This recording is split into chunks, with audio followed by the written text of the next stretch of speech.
আসসালামু আলাইকুম সুপ্রিয় শিক্ষার্থী বন্ধুরা, কেমন আছো? আশা করি সবাই ভালো আছো। সো আজকে ক্লাসে আমরা আলোচনা করব ভার্বের এ টু জেড নিয়ে। সো সময় নষ্ট না করে চলো আমরা ক্লাসটি শুরু করি। ওকে প্রিয় শিক্ষার্থী, আমরা সবাই জানি ভার্ব, কিন্তু ভার্বের যে অনেকগুলো প্রকার আছে, এইরকম প্রকারগুলি কিন্তু আমাদের বিশ্ববিদ্যালয়, মেডিকেল ভর্তি পরীক্ষা, এমনকি আমরা যে এসএসসি যে প্যাসেজগুলো পড়বো সেই প্যাসেজগুলোতে তোমাদেরকে টিচার জিজ্ঞেস করতে পারে এই সেন্টেন্সে যে ভার্বটা আছে এটা কোন ধরনের ভার্ব, এটা কি ফাইনিট ভার্ব, এটা কি নন ফাইনিট ভার্ব, এটা কি জিরান, নাকি এটা প্রেজেন্ট পার্টিসিপল, নাকি এটা ইনকোহেটিভ ভার্ব। সো এই সমস্ত টেনশনগুলো দূরীভূত করার জন্যই আমাদের আজকের ক্লাসের আয়োজন। সো আমরা প্রত্যেকটা বিষয় একেবারে এ টু জেড জানার চেষ্টা করব। ওকে, সর্বপ্রথম আমাদের যে বিষয়টা জানতে হবে সেটা হচ্ছে ভার্ব বলতে আসলে আমরা কাকে বলি। ঠিক আছে, মানে ভার্বের ডেফিনেশনটা কি। ছোটোবেলা থেকে আমরা যে বিষয়টা জেনে আসছি সেটা হচ্ছে যেই ওয়ার্ড দ্বারা কোনো কাজ করা বা হওয়া বোঝায় তাকে ভার্ব বলে। সত্যি কথা বলতে এটা একেবারেই রং, কারণ যেই ওয়ার্ড দ্বারা কোনো কাজ করা বা হওয়া বোঝায় তাকে কিন্তু ভার্ব বলে না। আচ্ছা, এখন আমি যদি বলি আই লিভ ইন চিটাগং, আমি চট্টগ্রামে বসবাস করি, তাহলে এই যে চট্টগ্রামে বসবাস করা এটা তো কোনো কাজ না, তাহলে এটা হচ্ছে এক্সিস্টেন্স। তো মনে রাখতে হবে existence is one kind of verb.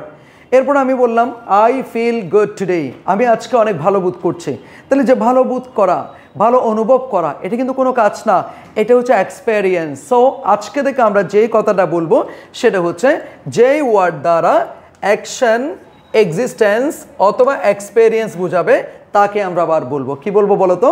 যেই ওয়ার্ড দ্বারা অ্যাকশন তথা কাজ বোঝালে সেটাও ভার্ব, এক্সিস্টেন্স তথা অস্তিত্ব বোঝালে সেটাও ভার্ব, এক্সপেরিয়েন্স তথা হচ্ছে অনুভূতি বোঝালে সেটাও হতে পারে ভার্ব। ওকে, তো আমরা তিনটে সেন্টেন্স এখানে দেখতে পাচ্ছি, একটু দেখো। আই রাইট এ লেটার, আমি একটা চিঠি লিখি। সো এখানে রাইট ওয়ার্ডটা হচ্ছে ভার্ব, তবে এটাকে আমরা বলবো অ্যাকশন ভার্ব। কি ভার্ব? Action verb. এরপর দেখো আই লিভ ইন চট্টগ্রাম, আমি চট্টগ্রামে বসবাস করি। সো এখানে লিভটাও ভার্ব, তবে এই লিভটাকে তুমি কখনো কাজ বলতে পারবে না, তুমি বলবে এটা ভার্ব, তবে এটা হচ্ছে এক্সিস্টেন্স হিসেবে ভার্বের ব্যবহার হয়েছে। I feel awesome, I feel awesome, এখানে আই ফিল অসাম মানে হচ্ছে আমি খুব ভালো অনুভব করি। তো এখানে ফিল মানে কিন্তু কোনো কাজ করে না, এটা হচ্ছে মনে করো সে আগে একটু খুব খারাপ ছিল, এখন মনে করো সেই তুলনাটা করলে মনে হচ্ছে না সে ভালো বোধ করছে। সো সেই জায়গা থেকে ফিলটাকে আমরা বলতে পারি এক্সপেরিয়েন্স। ওকে, আরেকটা এক্সাম্পল দেখো, আমি যদি বলি হানি টেস্টেস সুইট, হানি টেস্টেস সুইট, মধু খেতে মিষ্টি, হানি টেস্টেস সুইট, মধু খেতে মিষ্টি। এখানে কিন্তু কেউ মধু খাচ্ছে না, মধু খেতে মিষ্টি, তার মানে এই বিষয়টা হচ্ছে এক্সপেরিয়েন্স। আশা করি বিষয়টা বুঝতে পেরেছো। যেই ওয়ার্ড দ্বারা অ্যাকশন, এক্সিস্টেন্স অথবা এক্সপেরিয়েন্স বোঝাই তাকে আমরা বলবো ভার্ব। ওকে, এরপর আসুন, এরপরে আমরা আজকে যে বিষয়টা নিয়ে আলোচনা করবো সেটা হচ্ছে ক্লাসিফিকেশন অফ ভার্ব। ভার্বের যে প্রকারভেদগুলো, প্রধানত ভার্ব হচ্ছে দুই প্রকার। এক নম্বর হচ্ছে ফাইনিট ভার্ব, দুই নম্বর হচ্ছে নন ফাইনিট ভার্ব। কি বলতো?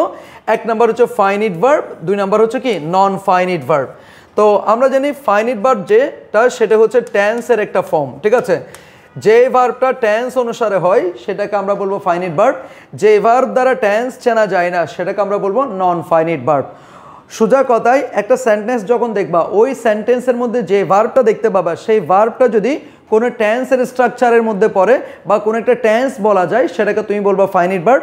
যে ভার্বটাকে তুমি টেন্স বলতে পারবে না সেটাকে তুমি বলবো হচ্ছে নন ফাইনিট ভার্ব। 12টা টেন্সের কোনো একটা প্রকারের মধ্যে ফেলা গেলে সেটাকে আমরা বলবো ফাইনিট ভার্ব। আর যদি কোনো একটা ভার্বকে টেন্সের আমরা ফেলতে না পারি সেটাকে আমরা বলবো নন ফাইনিট ভার্ব। সোজা কথায় বলতে গেলে যে ভার্ব দ্বারা টেন্স চেনা যাবে সেটাকে আমরা বলবো ফাইনিট ভার্ব, আর যে ভার্ব দ্বারা টেন্স চেনা যাবে না সেটাকে আমরা বলবো নন ফাইনিট ভার্ব। আশা করি বিষয়টা বুঝতে পেরেছো প্রিয় শিক্ষার্থী। প্রিয় শিক্ষার্থী, তোমরা আমাকে একটু বলো যে তোমরা এই বিষয়টা বুঝতে পেরেছো কিনা। যেই ভার্ব দ্বারা টেন্স চেনা যাবে সেটা হচ্ছে ফাইনিট ভার্ব, যে ভার্ব দ্বারা টেন্স চেনা যাবে না সেটা হচ্ছে নন ফাইনিট ভার্ব। সো তোমরা এখানে লিখবে টেন্স, আর এখানে লিখতে পারো মনে করো টেন্স এখানে হবে না। ওকে, ফাইন। তো এটাকে তোমরা এইভাবেও বলতে পারো, যেই ভার্ব সাবজেক্ট অনুসারে, যেই ভার্ব নাম্বার অনুসারে, যে ভার্ব টেন্স অনুসারে হয় সেটাকে বলবা ফাইনিট ভার্ব। যে ভার্ব টেন্স অনুসারে হয় না, নাম্বার অনুসারে হয় না, পার্সন অনুসারে হয় না, সেটাকে বলা হচ্ছে নন ফাইনিট ভার্ব। সো এই বিষয়টা বোঝানোর জন্য আমরা এখানে বেশ কয়টা এক্সাম্পল দিয়েছি, প্রত্যেকটা এক্সাম্পল দ্বারা আমরা তোমাদেরকে বুঝিয়ে দিব কোনটা ফাইনিট ভার্ব কোনটা নন ফাইনিট ভার্ব। সো প্রথম সেন্টেন্সটা দেখো, he motivates the people to do something better in their career.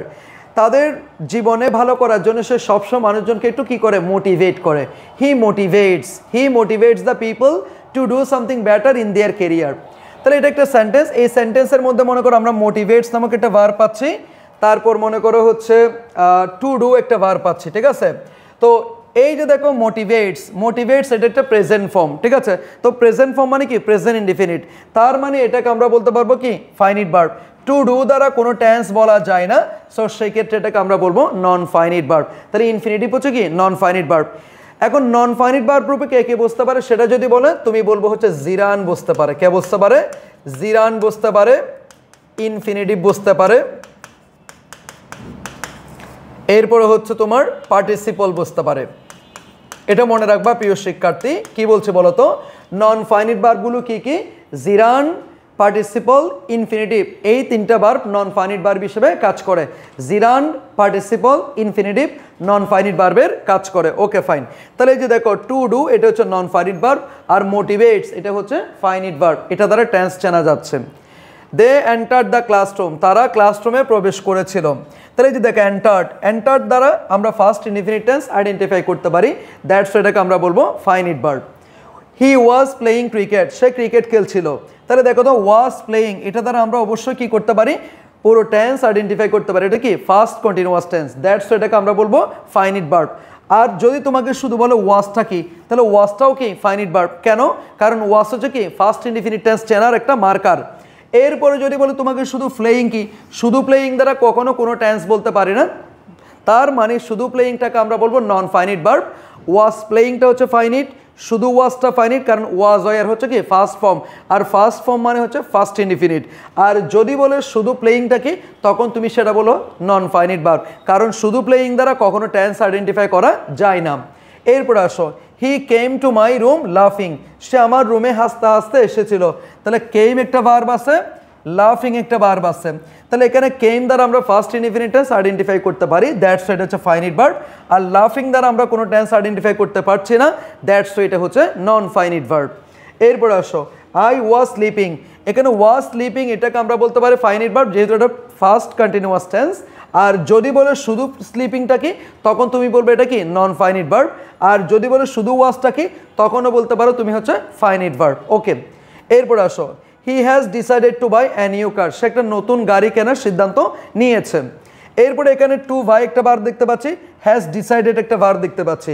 Has decided এটা হচ্ছে প্রেজেন্ট পারফেক্ট টেন্সে পড়েছে, দ্যাটস এটা হচ্ছে ফাইনিট ভার্ব। আর টু বাই হচ্ছে তোমার ইনফিনিটিভ, দ্যাটস এটা হচ্ছে নন ফাইনিট ভার্ব। আশা করছি তোমাদের এই যে ডেসক্রিপশন, এই যে বর্ণনাটা দিলাম, এই বর্ণনাটা পাওয়ার পরে তোমাদের ফাইনিট ভার্ব এবং নন ফাইনিট ভার্ব বিষয়টা একেবারে ক্লিয়ার হয়ে গিয়েছে, ঠিক আছে। সো যে কোনো সেন্টেন্স যখন তোমরা দেখবা, তখন সেখান থেকে যদি তোমাদেরকে ভার্ব আইডেন্টিফাই করতে বলে, তুমি অবভিয়াসলি ফাইনিট ভার্ব, নন ফাইনিট ভার্ব আইডেন্টিফাই করতে পারবা। Okay fine. এবার আসো, ফাইনিট ভার্ব আবার কয় প্রকার? দুই প্রকার। ফাইনিট ভার্ব আবার কয় প্রকার? দুই প্রকার। অর্থাৎ যে ভার্ব দ্বারা টেন্স চেনা যায় সেই সমস্ত ভার্বগুলো আবার কয় প্রকার? দুই প্রকার। এক নাম্বার হচ্ছে অক্সিলিয়ারি ভার্ব অথবা হেল্পিং ভার্ব, দুই নাম্বার হচ্ছে প্রিন্সিপাল ভার্ব অথবা মেইন ভার্ব। তার মানে অক্সিলিয়ারি ভার্বের অপর নাম হচ্ছে কি? Helping verb. প্রিন্সিপাল ভার্বের অপর নাম কি? Main verb. তো ফাইনিট ভার্ব কয় প্রকার বলছি? দুই প্রকার। এক নাম্বার হচ্ছে অক্সিলিয়ারি ভার্ব, দুই নাম্বার হচ্ছে প্রিন্সিপাল ভার্ব। তো এবার প্রশ্ন আসতে পারে, অক্সিলারি ভার্ব আবার কয় প্রকার? অক্সিলারি ভার্ব আবার কয় প্রকার? অক্সিলারি ভার্ব হচ্ছে আবার তিন প্রকার। কয় প্রকার? তিন প্রকার। এক নাম্বার হচ্ছে টু ডু ভার্ব। কি ভার্ব ভাইয়া? Two do verb. এরপরে দুই নাম্বার হচ্ছে ভাইয়া টু বি ভার্ব। কি বলতো? Two be verb. আর তিন নাম্বার হচ্ছে ভাইয়া টু হ্যাভ ভার্ব। কি বলতো? Two have verb. ওকে, আমি একটু ক্লিয়ার করছি। এক নাম্বার হচ্ছে টু ডু ভার্ব, দুই নাম্বার হচ্ছে টু বি ভার্ব, তিন নাম্বার হচ্ছে to have verb. To do verb মানে হচ্ছে do, does, did, don't, doesn't, didn't, এগুলো হচ্ছে টু ডু ভার্ব। এরপরে টু বি ভার্বগুলো কি কি? Am is are, was were, ঠিক আছে? Am is are, was were, এগুলো হচ্ছে কি? To be verb. এরপর হচ্ছে to have verb, have, has, had, having, এগুলো হতে পারে, এগুলো কি? Two have verb. সো এখন প্রশ্ন হচ্ছে, এই টু ডু ভার্বের পরে যদি কোনো একটা মেইন ভার্ব আসে, এই মেইন ভার্বের কোন ফর্ম হবে? বেস ফর্ম হবে, প্রেজেন্ট ফর্ম হবে, আইএনজি ফর্ম হবে, এটা তো জানতে হবে নাকি? যখন টু ডু ভার্ব কখনো কোনো সেন্টেন্সে ব্যবহার হবে তখন ওইখানে মেইন ভার্বটা কোন ফর্মে যাবে সেটা জানতে হবে। টু ডু ভার্বের পরে যদি কোনো ভার্ব আসে সেটা হচ্ছে ভার্বের কোন ফর্ম, বেস ফর্ম। ভার্বের কোন ফর্ম, বেস ফর্ম। আর টু বি ভার্বের পরে যদি কোনো ভার্ব আসে সেটা ভার্বের কোন ফর্ম, আইএনজি ফর্ম হবে। ভার্বের কোন form, ING form. To have ভার্বের পরে যদি কোনো ভার্ব আসে সেটা ভার্বের কোন ফর্ম, ফার্স্ট পার্টিসিপল ফর্ম তথা বি3 ফর্ম। এটা মনে রাখবা। তাহলে কি কি বলছি বলো তো, টু ডু ভার্বের পরে যদি মেইন ভার্ব আসে সেই মেইন ভার্বটা কোন ফর্ম হবে, বেস ফর্ম হবে। টু বি ভার্ব তথা এমিজারের পরে ওয়াজারের পরে যদি কোনো মেইন ভার্ব আসে সেটা আইএনজি যুক্ত হবে। টু হ্যাভ ভার্বের পরে যদি কোনো একটা ভার্ব আসে সেটা নিঃসন্দেহে ভার্বের ফার্স্ট পার্টিসিপল ফর্ম হবে। এই ছিল আমাদের অক্সিলিয়ারি ভার্ব। Okay fine. এরপরে আসো প্রিন্সিপাল ভার্ব। কি বলো তো, প্রিন্সিপাল ভার্ব। প্রিন্সিপাল ভার্ব আবার দুই প্রকার, মানে মেইন ভার্ব যেটা সেটা আবার দুই প্রকার। একটা হচ্ছে ট্রানজিটিভ ভার্ব, দুই নাম্বার হচ্ছে ইনট্রানজিটিভ ভার্ব। ওকে, যেই ভার্বের অবজেক্ট থাকবে সেটা হচ্ছে ট্রানজিটিভ ভার্ব, যে ভার্বের অবজেক্ট থাকবে না সেটা হচ্ছে ইনট্রানজিটিভ ভার্ব। সো আমরা একটু এক্সাম্পলটা দেখি, একটু দেখো। হি ইজ সিঙ্গিং নাও। তাহলে এই যে দেখো এখানে আমরা একটা ইজ নামক অক্সিলারি পেয়েছি, যে দেখো টু বি ভার্ব, এরপর ভার্বে কোন ফর্ম, আইএনজি ফর্ম হইছে। ওকে, তাহলে এটা এখানে অক্সিলারি, এটা এখানে main verb. I have done the work, two have verb আছে, ভার্বে কোন ফর্ম, ফার্স্ট পার্টিসিপল ফর্ম হইছে। I was walking in the morning, এই যে দেখো টু বি ভার্ব আছে, ভার্ব প্লাস কি হয়েছে, আইএনজি হয়েছে। হি ডিড নট গো দিয়ার, সে সেখানে যায়নি। তাহলে যে ডিড নট আছে, ভার্বে কোন ফর্ম, বেস ফর্ম হয়েছে। তাহলে টু ডু ভার্বের পরে ভার্বের বেস ফর্ম, টু বি ভার্বের পরে ভার্বের আইএনজি ফর্ম, টু হ্যাভ ভার্বের পরে ভার্বের ফার্স্ট পার্টিসিপল ফর্ম। ওকে, এরপর আমরা যে টপিকটা আলোচনা করব সেটা হচ্ছে প্রিন্সিপাল ভার্ব তথা মেইন ভার্ব। প্রিন্সিপাল ভার্ব আবার কয় প্রকার, দুই প্রকার। এক নাম্বার হচ্ছে ট্রানজিটিভ ভার্ব, দুই নাম্বার হচ্ছে ইনট্রানজিটিভ ভার্ব। এক নাম্বার হচ্ছে কি ট্রানজিটিভ ভার্ব, দুই নাম্বার হচ্ছে কি ইনট্রানজিটিভ ভার্ব। যে ভার্বের অবজেক্ট থাকবে সেটাকে আমরা বলবো ট্রানজিটিভ ভার্ব, যে ভার্বের অবজেক্ট থাকবে না সেটাকে আমরা বলবো ইনট্রানজিটিভ ভার্ব। ওকে, এবার দেখো অক্সিলারি ভার্ব অলরেডি এটা আমি করাই দিছি।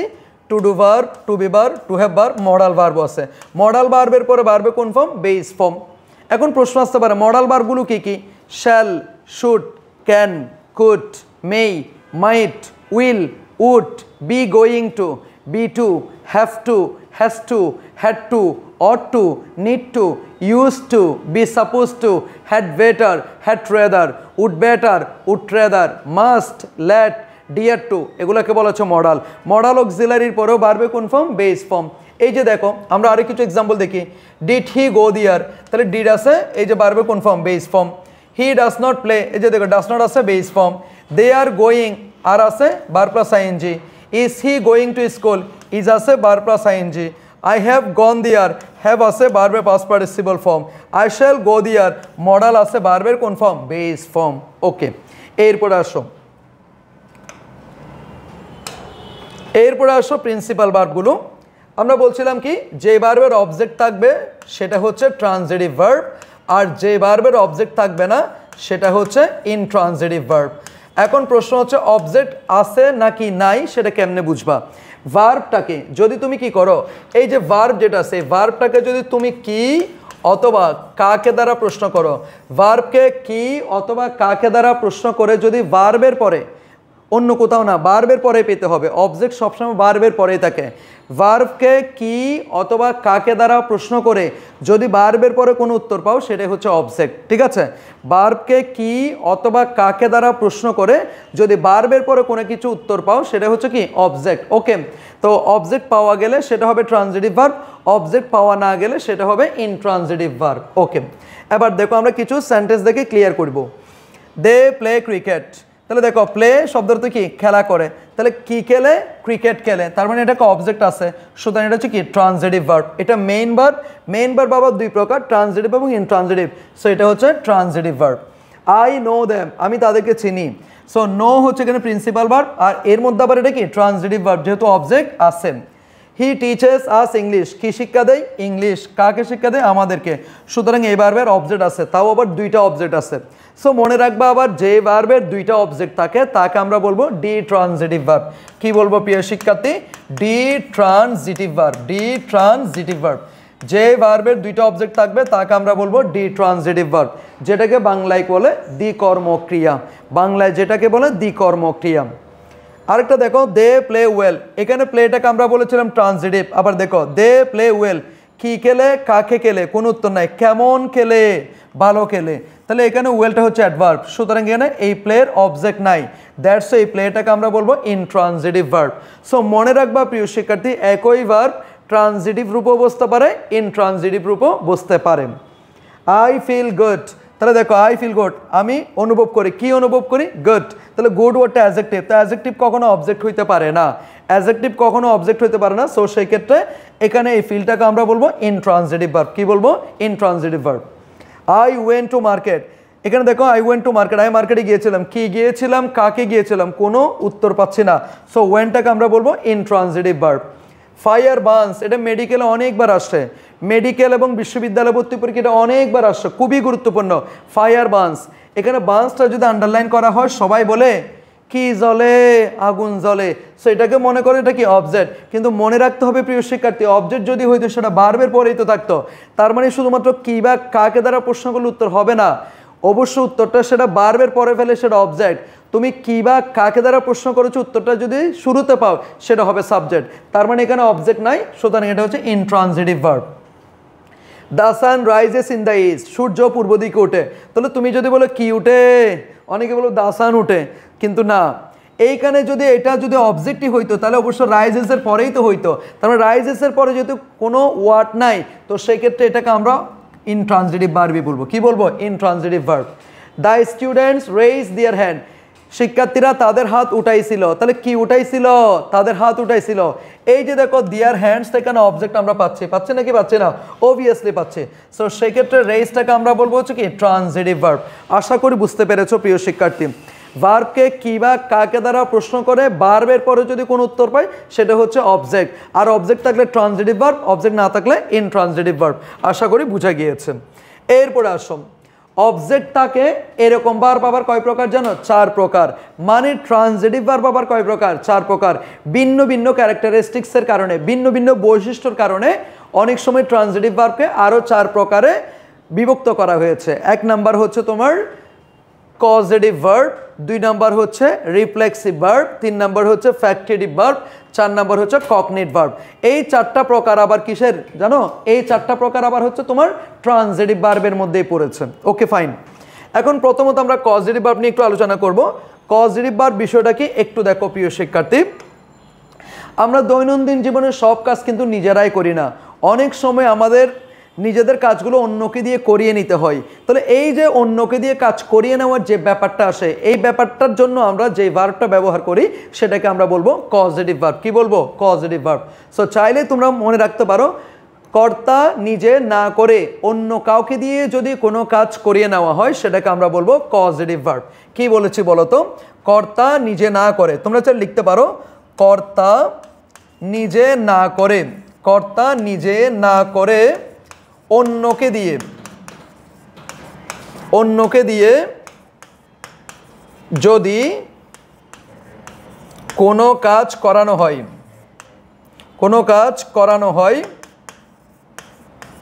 তাকে আমরা বলবো কজেটিভ ভার্ব। লিখে রাখতে পারো, কর্তা নিজে না করে অন্য কাউকে দিয়ে যদি কিছু কাজ করিয়ে নেওয়া হয় তাকে বলা হয় কজেটিভ ভার্ব। মনে করো আমি বার্গার খাবো, তাহলে খাওয়ার কাজটা আমি করব, I will it A burger. এখন আমি যদি বলি আমি তোমাকে বার্গার খাওয়াবো, তাহলে আমি তো বলতে পারবো না I will eat you a burger. I will eat you মানে আমি তোমারে খাবো, I will eat you a burger মানে আমি তোমারে বার্গার দিয়ে খাবো। সুতরাং এরকম না বলে তোমাকে বলতে হবে I will feed you a burger, আমি তোমাকে বার্গার খাওয়াবো। তার মানে খাওয়ার কাজটি করবে কে? তুমি। কর্তা নিজে না করে অন্য কাউকে দিয়ে যদি কোনো কাজ করিয়ে নেওয়া হয় সেটাকে আমরা বলবো কজেটিভ ভার্ব। আর কজেটিভ ভার্বের বাংলা হচ্ছে প্রযোজক ক্রিয়া। কি বলতো? প্রযোজক ক্রিয়া, প্রযোজক ক্রিয়া, প্রযোজক ক্রিয়া। তো আমরা জানি যারা প্রযোজক তারা কিন্তু নিজেরা অভিনয় করান না, তারা হচ্ছে অন্য কাউকে দিয়ে অভিনয় করিয়ে নেন। সেখান থেকে মনে রাখবা। তো কিছু গুরুত্বপূর্ণ কজেটিভ ভার্ব আমি বলছি, সেগুলো একটু মনে রাখবা। যেমন ইট শব্দের অর্থ হচ্ছে খাওয়া, ইট শব্দের অর্থ হচ্ছে খাওয়া। তবে তুমি যদি বলো ফিট, কি বলো? ফিট, তাহলে ফিট মানে কি জানো? খাওয়ানো। ইট শব্দের অর্থ হচ্ছে খাওয়া, আর ফিট শব্দের অর্থ হচ্ছে খাওয়ানো। এরপরে মনে করো নো, নো শব্দের অর্থ হচ্ছে নিজে জানা। আর আমি যদি বলি ইনফর্ম, ইনফর্ম মানে হচ্ছে অন্যকে জানানো, তাহলে জানবে কে? তুমি। লার্ন মানে হচ্ছে শেখা, টিচ মানে হচ্ছে শেখানো, শিখবে কে? তুমি। রিমেম্বার মানে নিজে মনে রাখা, রিমাইন্ড মানে হচ্ছে মনে করিয়ে দেওয়া। আশা করি বুঝতে পেরেছো কি কি বলছি বলো তো। ইট মানে হচ্ছে খাওয়া, ফিট মানে হচ্ছে খাওয়ানো, নো মানে হচ্ছে জানা, ইনফর্ম মানে হচ্ছে জানানো, সি মানে হচ্ছে দেখা, আর শো মানে হচ্ছে কি দেখানো, লার্ন মানে হচ্ছে নিজে শেখা, টিচ মানে হচ্ছে কি শেখানো। এটাকে আমরা বলবো কজেটিভ ভার্ব। কি ভার্ব? Causative verb. আশা করি ব্যাপারটা তোমরা বুঝতে পেরেছো। ওকে, এরপর আমরা যে ভার্বটা নিয়ে আলোচনা করব সেটা হচ্ছে রিফ্লেক্সিভ ভার্ব। কি verb? Reflexive verb. Reflexive verb জানার জন্য তোমাকে অবশ্যই রিফ্লেক্সিভ প্রোনাউন চিনতে হবে। তোমরা সবাই জানো আমরা কিছু প্রোনাউন পাই সেলফ অথবা কি সেলফস, সেলফ অথবা সেলফ যুক্ত কিছু প্রোনাউন আছে, যেমন myself, myself, himself, herself, yourself, yourselves, themselves, ourselves, itself. এই যে সেলফ অথবা সেলফ যুক্ত যে প্রোনাউনগুলো আছে এগুলাকে বলা হচ্ছে রিফ্লেক্সিভ প্রোনাউন। যেই ভার্বের পর একটা রিফ্লেক্সিভ প্রোনাউন দেখতে পাবা সেটা হচ্ছে রিফ্লেক্সিভ ভার্ব। যদি এটাকে আমি একেবারে সুবিন্যস্তভাবে বলি সেটা হচ্ছে কি জানো, সাবজেক্ট নিজেকে জোর প্রদান করার জন্য, সাবজেক্ট নিজের প্রতি জোর প্রদান করার জন্য যে ভার্বটা ব্যবহার করা হয় সেটাকে আমরা বলবো রিফ্লেক্সিভ ভার্ব। ওকে, তোমরা চাইলে লিখতে পারো সাবজেক্ট, সাবজেক্ট নিজেকে জোর প্রদান করার জন্য, সাবজেক্ট নিজেকে জোর প্রদান করার জন্য, সাবজেক্ট নিজেকে জোর প্রদান করার জন্য যে ভার্ব ব্যবহার করে, সাবজেক্ট নিজেকে জোর প্রদান করার জন্য যে ভার্ব ব্যবহার করে তাকে আমরা কি বলবো? রিফ্লেক্সিভ ভার্ব বলবো। ঠিক আছে, ওকে ফাইন। যেমন তুমি চাইলে বলতে পারো এখানে, তুমি চাইলে বলতে পারো হচ্ছে শি কিল্ড হারসেলফ। এই যে দেখো শি কিল্ড হারসেলফ, সে নিজে নিজেকে মেরে ফেলেছে। তাহলে এই যে সাবজেক্টের উপরে এটা জোর পড়ছে না, দ্যাটস এটাকে আমরা বলবো কি রিফ্লেক্সিভ ভার্ব। আর যদি তুমি খুব ইজি ওয়েতে যদি তুমি আইডেন্টিফাই করতে চাও সেক্ষেত্রে তুমি দেখবা যে ভার্বের পর একটা রিফ্লেক্সিভ প্রোনাউন আছে সেটা হচ্ছে রিফ্লেক্সিভ ভার্ব। আর জানার জন্য হলো তুমি বলবা সাবজেক্ট নিজেকে জোর প্রদান করার জন্য যে ভার্বটা ব্যবহার করা হয় সেটাকে আমরা বলবো রিফ্লেক্সিভ ভার্ব। ওকে, আর আইডেন্টিফাই করার জন্য যে ভার্বের পরে একটা রিফ্লেক্সিভ প্রোনাউন থাকবে সেটাকে আমরা বলবো রিফ্লেক্সিভ ভার্ব। ওকে, এরপরে আসো হচ্ছে আমাদের ফ্যাক্টিটিভ ভার্ব। কি verb? Factitive verb. Factitive verb বিষয়টা আমি একটু ক্লিয়ার করি। ফ্যাক্টিটিভ ভার্ব, ফ্যাক্টিটিভ ভার্ব বিষয়টা হচ্ছে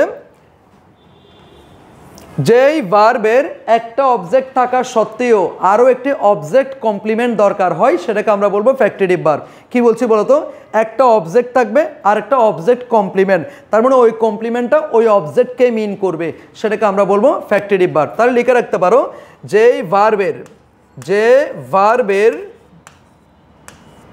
যে ভার্বের একটি অবজেক্ট ছাড়াও, যে ভার্বের একটি অবজেক্ট ছাড়াও আরও একটি অবজেক্ট কমপ্লিমেন্ট দরকার হয় তাকে আমরা বলবো ফ্যাক্টিটিভ ভার্ব। যে ভার্বের একটি অবজেক্ট ছাড়াও আরও একটি অবজেক্ট কমপ্লিমেন্ট দরকার হয় তাকে আমরা বলবো ফ্যাক্টিটিভ ভার্ব। সো কমপ্লিমেন্ট বিষয়টা তোমরা আমার যে প্রথম ক্লাসটা যদি দেখো সেক্ষেত্রে অবশ্যই তোমরা কমপ্লিমেন্ট সম্পর্কে একটা ফুল ওভারভিউ পেয়ে যাবা। আমি কমপ্লিমেন্ট সম্পর্কে বিস্তারিত বলেছি আমাদের প্লে লিস্টের যে প্রথম ক্লাসটা, সেখানে আমি একেবারে normal sentence pattern in English আলোচনা করেছি। তোমরা আমাদের ক্লাসটা দেখে নিলে আশা করি বুঝে যাবা। ওকে, যে ভার্বের একটি অবজেক্ট ছাড়াও আরও একটি অবজেক্ট কমপ্লিমেন্ট দরকার হয় তাকে আমরা বলবো ফ্যাক্টিটিভ ভার্ব। এখন দেখো এরকম একটা এক্সাম্পল যদি আমি বলি সেটা একটু দেখো। আমি যদি একটা এক্সাম্পল বলি এরকম দেখো, দে ইলেক্টেড মি ক্যাপ্টেন। দে ইলেক্টেড মি, তারা আমাকে নির্বাচিত করেছিল। তাহলে কি নির্বাচিত করেছিল? ক্যাপ্টেন। অনেকের মনে হতে পারে কি নির্বাচিত করেছিল? ক্যাপ্টেন। কাকে নির্বাচিত করেছিল? আমাকে। এখানে অনেকে মনে করতে পারে এখানে দুইটা অবজেক্ট, কিন্তু যদি দুইটা অবজেক্ট হইতো তাহলে অবশ্যই আলাদা আলাদা হইতো না। এখানে দেখো যিনি মি তিনি কিন্তু ক্যাপ্টেন, মি এক জিনিস, ক্যাপ্টেন আলাদা জিনিস, এরকম না। যখন দুইটাই অবজেক্ট হবে তখন দুইটা কিন্তু আলাদা আলাদা হবে। হি টিচেস আস ইংলিশ, তিনি আমাদেরকে ইংরেজি শিক্ষা দেন। তাহলে কি শিক্ষা দেন? ইংলিশ। কাকে? আমাদেরকে। এখানে জিনিয়াস তিনি কিন্তু ইংলিশ নয়, তার মানে এখানে দুইটা অবজেক্ট আছে, কিন্তু এখানে দুইটা অবজেক্ট নাই। এখানে অবজেক্ট হচ্ছে একটা আর এটা হচ্ছে অবজেক্ট কমপ্লিমেন্ট। তার মানে এই কমপ্লিমেন্টটা এই অবজেক্টকে কি করছে? মিন করছে। তার মানে মি এবং ক্যাপ্টেন সমান সমান আমরা বলতে পারি। আর সমান সমান বলা গেলে সেটাকে আমরা বলি কমপ্লিমেন্ট। আর যে কমপ্লিমেন্টটা অবজেক্টকে মিন করবে সেটাকে বলবো আমরা কি? Object complement. আর যে কমপ্লিমেন্টটা সাবজেক্টকে মিন করবে সেটাকে আমরা বলবো সাবজেক্ট কমপ্লিমেন্ট। যেমন তুমি বলতে পারো I am a teacher, I am a teacher, তাহলে যিনি আই তিনি কিন্তু অ্যা টিচার, সুতরাং অ্যা টিচার এটা কি কমপ্লিমেন্ট, তবে এই কমপ্লিমেন্টে সাবজেক্ট কি মিন করেছে, দ্যাটস এটাকে আমরা বলবো সাবজেক্ট কমপ্লিমেন্ট। আর এই ক্যাপ্টেনটা এই ক্যাপ্টেনটা এই মি নামক অবজেক্টকে মিন করছে, দ্যাটস এটাকে আমরা বলবো অবজেক্ট কমপ্লিমেন্ট। তাহলে যেই ভার্বের একটা অবজেক্ট ছাড়াও আরও একটি অবজেক্ট কমপ্লিমেন্ট দরকার হয় সেটাকে আমরা বলবো ফ্যাক্টিটিভ ভার্ব। কি ভার্ব? Factitive verb. আর ফ্যাক্টিটিভ ভার্বের যে অবজেক্টটা থাকবে সেটাকে আমরা বলবো ফ্যাক্টিটিভ অবজেক্ট। কি বলবো ভাইয়া? ফ্যাক্টিটিভ অবজেক্ট বলবো। ওকে, আশা করি বুঝতে পেরেছো ফ্যাক্টিটিভ ভার্ব বিষয়টা সবার কাছে ক্লিয়ার। এরপরে আসো প্রিয় শিক্ষার্থী, আমাদের আরেকটা ভার্ব আছে, সেটার নাম হচ্ছে কি কগনেট ভার্ব। কি বলতো? Cognate verb. তাহলে কগনেট মানে হচ্ছে সমজাতীয়। কি বলতো? সমজাতীয়। যেই ভার্বের সাবজেক্ট এবং যেই ভার্ব এবং অবজেক্টের উৎপত্তি স্থল এক, তাকে আমরা বলবো কগনেট ভার্ব। যে ভার্ব এবং অবজেক্টের উৎপত্তি স্থল এক, তাকে আমরা বলবো কি কগনেট ভার্ব। কি বলবো? Cognate verb. যে ভার্ব এবং অবজেক্টের উৎপত্তি স্থল এক, তাকে আমরা বলবো কগনেট ভার্ব। কগনেট মানে কি সমজাতীয়, মানে উৎপত্তি স্থল এক মানে কি একরকম আর কি, সেটাকে আমরা বলবো কগনেট ভার্ব। একটু দেখো, ক্লিয়ার করছি। Obama slept a sound sleep. Obama একটি শান্তির ঘুম ঘুমিয়েছিল। Obama slept a sound sleep. তুমি বলতে পারো I slept a sound sleep. এই যে দেখো এখানে স্ল্যাপ নামক একটা ভার্ব আছে, এই স্ল্যাপটা আসছে কোথা থেকে বলো তো? স্লিপ থেকে। তোর উৎপত্তি স্থল স্লিপ। এদিকে আবার এখানে কি আছে? আর সাউন্ড স্লিপ নামক একটা অবজেক্ট আছে, তার মানে উৎপত্তি স্থল কিন্তু স্লিপই।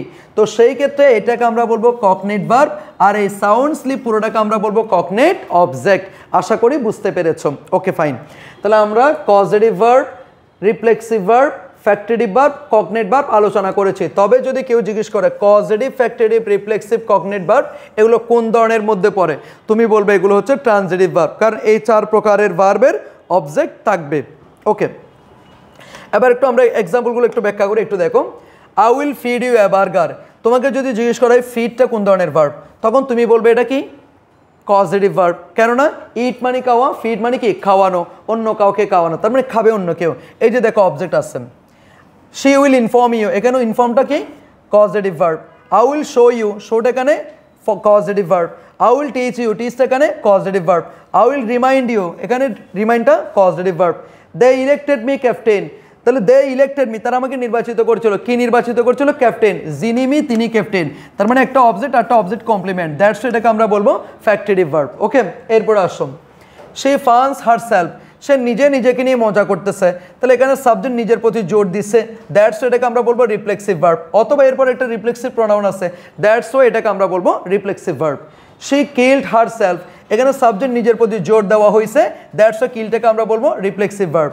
ওবামা স্ল্যাপড আর সাউন্ড স্লিপ, এখানে স্ল্যাপটা আসছে স্লিপ থেকে, এখানে আছে সাউন্ড স্লিপ, দ্যাটস এটাকে আমরা বলবো cognate verb. He dreamed a sweet dream, সে একটা সুন্দর স্বপ্ন দেখেছিল। এই ড্রিমটা আসলে কোথেকে আসছে জানো? সুইট ড্রিম থেকে আসছে, মানে এই যে ড্রিম থেকে আসছে, দ্যাটস এটাকে আমরা বলবো কগনেট ভার্ব। তবে আরেকটা কথা মনে রাখবা, পৃথিবীতে একটা ওয়ার্ড আছে এমটি দিয়ে শেষ, সেটা হচ্ছে ড্রিমড। এমটি দিয়ে শেষ, পৃথিবীতে এরকম একটা ওয়ার্ড আছে, সেটা হচ্ছে কি ড্রিমড। কেমন? উই কল্ড হিম অ্যাফল, আমরা তাকে বোকা ডেকেছিলাম, তাহলে যিনি হিম তিনি কিন্তু আবার অ্যাফল, সুতরাং এটাকে আমরা বলবো হচ্ছে ফ্যাক্টিটিভ ভার্ব। কি বলবো? Factitive verb. আশা করছি বিষয়টা তোমাদের কাছে একেবারে ক্লিয়ার। সো যদি তুমি আমাদের চ্যানেলে নতুন হয়ে থাকো অবশ্যই সাবস্ক্রাইব করে ফেলো। আর ক্লাসটা কেমন লাগছে একেবারে বিবেকের কাছে দায়বদ্ধতা থেকে অবশ্যই আমাদেরকে জানাবা, ক্লাসগুলো কেমন লাগছে একটু কমেন্ট করবা, ঠিক আছে? যেহেতু তোমাদেরকে আমরা ফ্রিতে এত সুন্দর ক্লাসের ব্যবস্থা করে দিয়েছি, ক্লাসগুলো ভালো লাগলে অবশ্যই শেয়ার করবা, একটু কমেন্ট করে জানাবা আমাদেরকে। ওকে, চলো এরপরে আসল লিঙ্কিং ভার্ব নামে একটা ভার্ব আছে। এই লিঙ্কিং ভার্বের কাজটা কি জানো? সাবজেক্ট এবং কমপ্লিমেন্টের মধ্যে লিঙ্ক আপ করা, সংযোগ স্থাপন করা। তার মানে বুঝে গেছো সাবজেক্ট এবং কমপ্লিমেন্টের মধ্যে সংযোগ স্থাপনকারী ভার্বের নাম কি ভার্ব? Linking verb. সাবজেক্ট এবং কমপ্লিমেন্ট, নট অবজেক্ট। সাবজেক্ট এবং কি? অবজেক্ট না, সাবজেক্ট এবং কমপ্লিমেন্ট। সাবজেক্ট এবং কমপ্লিমেন্টের মধ্যে সংযোগ স্থাপনকারী যে ভার্বটা থাকে তাকে আমরা বলবো লিঙ্কিং ভার্ব। ঠিক আছে, লিঙ্কিং ভার্ব। ওকে, কি বলবো? Linking verb. Linking verb is one kind of intransitive verb, কেননা লিঙ্কিং ভার্বের মধ্যে তো অবজেক্ট থাকে না, দ্যাটস ওয়াই লিঙ্কিং ভার্ব বা লিঙ্কিং ভার্বকে আমরা আবার চাইলে ইনট্রান্সিটিভ ভার্বও বলতে পারবো। ওকে, কিছু গুরুত্বপূর্ণ লিঙ্কিং ভার্ব আমরা আজকে শিখে ফেলবো, যেগুলো আমাদের এইচএসসি পরীক্ষায় এমনকি বিশ্ববিদ্যালয় ভর্তি পরীক্ষায়, মেডিকেল ভর্তি পরীক্ষায় আসার সম্ভাবনা অনেক গুণ বেশি। সো যেহেতু আমাদের সব সময় কাজে লাগবে, আজকের ক্লাসে আমরা সেটাই ক্লিয়ার করব। সেগুলো কি একটু দেখো। বি হতে পারে be, become, remain, stay, appear, seem, sound, feel, look, smell, taste. এগুলো কি ভার্ব? Linking verb. কি কি বলেছি বলো তো? Be, become, remain, stay, appear, seem, sound, feel, look, smell, taste. এগুলো কোন ধরনের ভার্ব? Linking verb. আর লিঙ্কিং ভার্বগুলো কি হয়? অবশ্যই ইনট্রান্সিটিভ ভার্ব হয়। আরও একটা কথা মনে রাখবা প্রিয় শিক্ষার্থী, লিঙ্কিং ভার্বগুলোকে কখনো তুমি কন্টিনিউয়াস টেন্সে রূপান্তর করতে পারবে না। হ্যাঁ, সাম কেসেস এগুলো কন্টিনিউয়াস টেন্সে রূপান্তর হয়, তবে অ্যাজ ইউজুয়াল এগুলো কি কন্টিনিউয়াস টেন্সে রূপান্তর করা যায় না। তুমি চাইলেই বলতে পারো I am feeling so good today, I am feeling so good, এগুলো বলা যাবে না, যেহেতু এগুলো লিঙ্কিং ভার্ব। লিঙ্কিং ভার্বের সাথে কখনো কন্টিনিউয়াস টেন্স যায় না, মনে রাখবা। ওকে, এবার দেখো, she feels good, she feels good, সে ভালো অনুভব করে। তাহলে এখানে ফিলসটা কি ধরনের verb? Linking verb. He became a YouTuber, he became a YouTuber, এখানে বিকেমটা হচ্ছে কি? Linking verb. তারপর আসো, হানি টেস্টেড সুইট, এখানে টেস্টেড কি? Linking verb. He went mad, এখানে এটাকে লিঙ্কিং ভার্বও বলতে পারবা অথবা এটাকে স্টেটিভ ভার্বও বলতে পারবা। আচ্ছা, এই ওয়েনটাকে কেন এখানে আমরা স্টেটিভ ভার্ব বলতেছি একটু দেখো।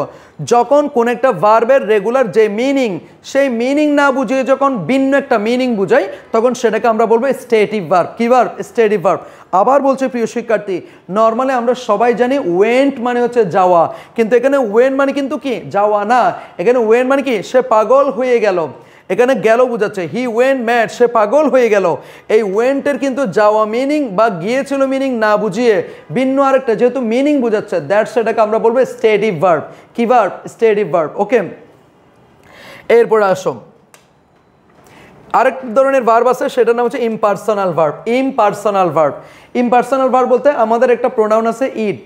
ইট নামক প্রোনাউনের পরে যে ভার্বটা বসে, ইট নামক প্রোনাউনের পরে যে ভার্বটা বসে সিঙ্গুলার ভার্ব, সেটাকে আমরা বলি ইমপার্সোনাল ভার্ব। আবার বলছি প্রিয় শিক্ষার্থী, খুবই শর্টকাট এবং খুবই গোছানো একটা প্রিপারেশন নাও। ইট নামক প্রোনাউনের পরে যে সিঙ্গুলার ভার্বটা থাকে সেটাকে আমরা বলবো ইমপার্সোনাল ভার্ব। তাহলে ইট রেইনস, এটা ইমপার্সোনাল ভার্ব।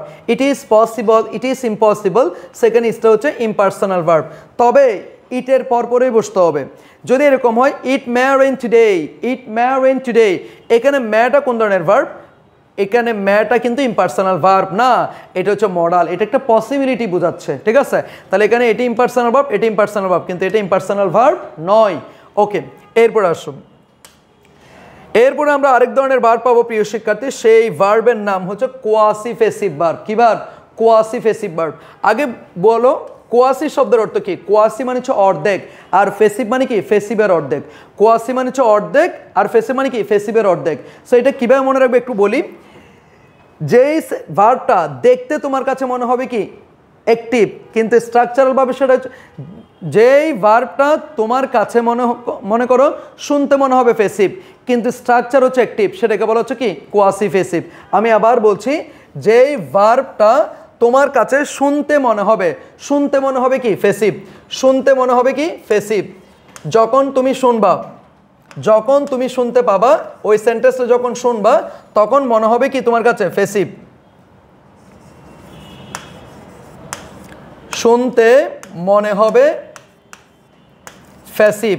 ওকে, স্ট্রাকচার হচ্ছে অ্যাক্টিভ। তার মানে অর্ধেক অর্ধেক হয়ে গেছে না? ওই সেন্টেন্সটা শোনার পরে তোমার কেন জানি মনে হবে এটা ফেসিভের মতো, কিন্তু স্ট্রাকচারটা আসলে কি? অ্যাক্টিভের। সো সেই ক্ষেত্রে এটাকে আমরা অ্যাক্টিভও না বলি, ফেসিভও না বলি, কি বলবো? কোয়াসিফেসিভ বলবো। কি বলবো? কোয়াসিফেসিভ। যেমন দেখো, হানি টেস্টেড সুইট, মধু খেতে মিষ্টি। এখানে কিন্তু কেউ মধু খাচ্ছে এরকম না, কেউ মধু খায় এরকম না, কেউ মধু খেয়েছিল এরকম বোঝাচ্ছে না, জাস্ট বলছে কি মধু খেতে মিষ্টি। তার মানে এটা ফেসিভের মতো শোনাচ্ছে। তো সেই জায়গা থেকে সেটাকে আমরা প্যাসিভ মনে করে ফেলছিলাম, কিন্তু স্ট্রাকচারটা দেখো এখানে কোনো অক্সিলারি প্লাস B3 হয় নাই। আমরা জানি প্যাসিভের স্ট্রাকচার হচ্ছে কি অক্সিলারির পর একটা B3 হয়।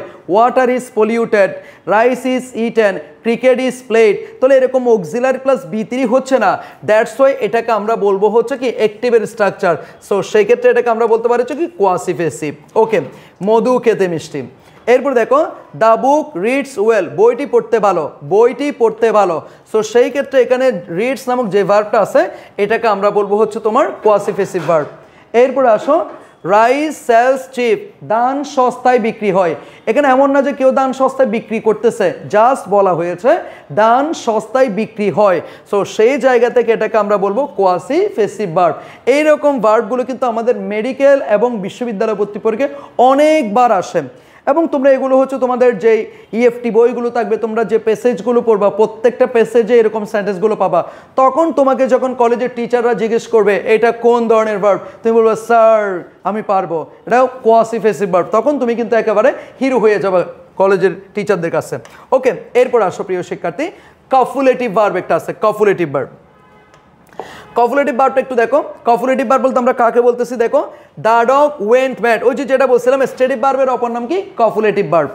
দ্য ডগ ওয়েন্ট ম্যাড, এই যে ওয়েন্ট নামক শব্দটি মনে করো এখন গিয়েছিল বোঝাচ্ছে না। যে সমস্ত ভার্বগুলো রেগুলার মিনিং না বুঝিয়ে ভিন্ন একটা মিনিং বুঝাবে তখন সেটাকে আমরা স্টেটিভ ভার্ব অথবা কি বলবো কপুলেটিভ ভার্ব। তাহলে দ্য ডগ ওয়েন্ট ম্যাড, এখানে কিন্তু ওয়েন্ট মানে গিয়েছিল বোঝাচ্ছে না, তো সেই ক্ষেত্রে এটাকে আমরা বলবো কপুলেটিভ ভার্ব। দেখো মাই ড্রিমস কেম ট্রু, আমার স্বপ্ন সত্যি গিয়েছিল না, আমার স্বপ্ন সত্যি হয়েছিল। তাহলে কেম শব্দের অর্থ হচ্ছে আসা বা এসেছিল এরকম একটা মিনিং, কিন্তু এখানে এসেছিল না বুঝিয়ে কেম থ্রু মানে কি সত্যি হয়েছিল বুঝাচ্ছে।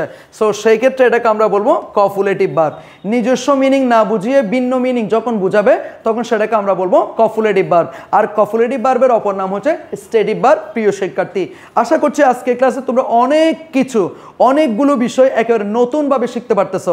সো আমাদেরকে একটু কমেন্ট করে জানাবা কেমন লাগতেছে তোমাদের ক্লাসগুলো। এরপর আসো প্রিয় শিক্ষার্থী, আমাদের লাস্ট পর্যায়ে আরেকটা ভার্বের কথা বলবো, সেটা হচ্ছে ইনকোহেটিভ ভার্ব। মেডিকেল ভর্তি পরীক্ষা ছিল হুইচ ওয়ান ইজ ইনকোহেটিভ ভার্ব। ইনকোহেটিভ ভার্বের অপর নাম হচ্ছে ইনসেপটিভ ভার্ব। ওকে, ইনকোহেটিভ ভার্ব এটা এমন একটা ভার্ব যেটা দ্বারা হচ্ছে কি বোঝায়, একটা অবস্থার পরিণত বোঝায়, একটা অবস্থার পরিবর্তন বোঝায়, একটা অবস্থা থেকে আরেকটা অবস্থার দিকে পরিবর্তন বোঝায়, সেটাকে আমরা বলবো ইনকোহেটিভ ভার্ব। কি বোঝায় বলো তো, একটা অবস্থা থেকে আরেকটা অবস্থার দিকে পরিবর্তন হওয়া বা হচ্ছে পরিণত হওয়া, সেগুলোকে বলা হচ্ছে ইনকোহেটিভ ভার্ব। যেমন হি গট টায়ার্ড, সে ক্লান্ত হয়ে গেছে। তার মানে ক্লান্ত হওয়াটা সত্যি, সে কিন্তু সবসময় ক্লান্ত থাকে না, সে অনেক ভালো থাকে, কিন্তু কাজ করতে করতে সে ক্লান্ত হয়ে গেছে, আরেকটা অবস্থায় চলে আসছে, তাই না? তো সেক্ষেত্রে এটাকে আমরা বলবো ইনকোহেটিভ ভার্ব। তাহলে গুরুত্বপূর্ণ কিছু ইনকোহেটিভ ভার্ব দেখো, যেমন বিকাম, বিকাম হচ্ছে ইনকোহেটিভ ভার্ব। যেমন আমরা বলতে পারি হি বিকেম ফেমাস, সে বিখ্যাত হয়ে গেল। তো বিকেম ফেমাস তার মানে সে সবসময় বিখ্যাত ছিল না, সে এখন বিখ্যাততে পরিণত হয়েছে। তো সেক্ষেত্রে এটাকে আমরা চাইলে আবার ইনকোহেটিভ ভার্বও বলতে পারবো। এরপরে আসো কাম, কাম মানে আসা, তার মানে সে এখানে ছিল না, সে অন্য জায়গা থেকে এখানে আসছে, তাহলে অবশ্যই এক জায়গা থেকে আরেক জায়গায় আসছে যে, সেক্ষেত্রে এটাকে আমরা বলবো ইনকোহেটিভ ভার্ব। গোটাও ইনকোহেটিভ ভার্ব, গ্রো। যেমন হি হ্যাজ গ্রোন আপ, সে বড় হচ্ছে, তার মানে পরিণত বয়সের দিকে যাচ্ছে, সেক্ষেত্রে এটাকে বলবো ইনকোহেটিভ ভার্ব।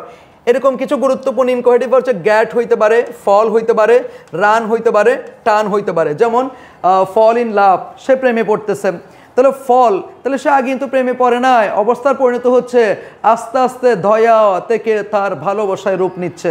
তো সেক্ষেত্রে এটাকে বলবো আমরা ইনকোহেটিভ ভার্ব। কিছু এক্সাম্পল দেখো, ইট ইজ গ্রোয়িং ডার্ক, এটাই মেডিকেল আসছিল, ইট ইজ গ্রোয়িং ডার্ক।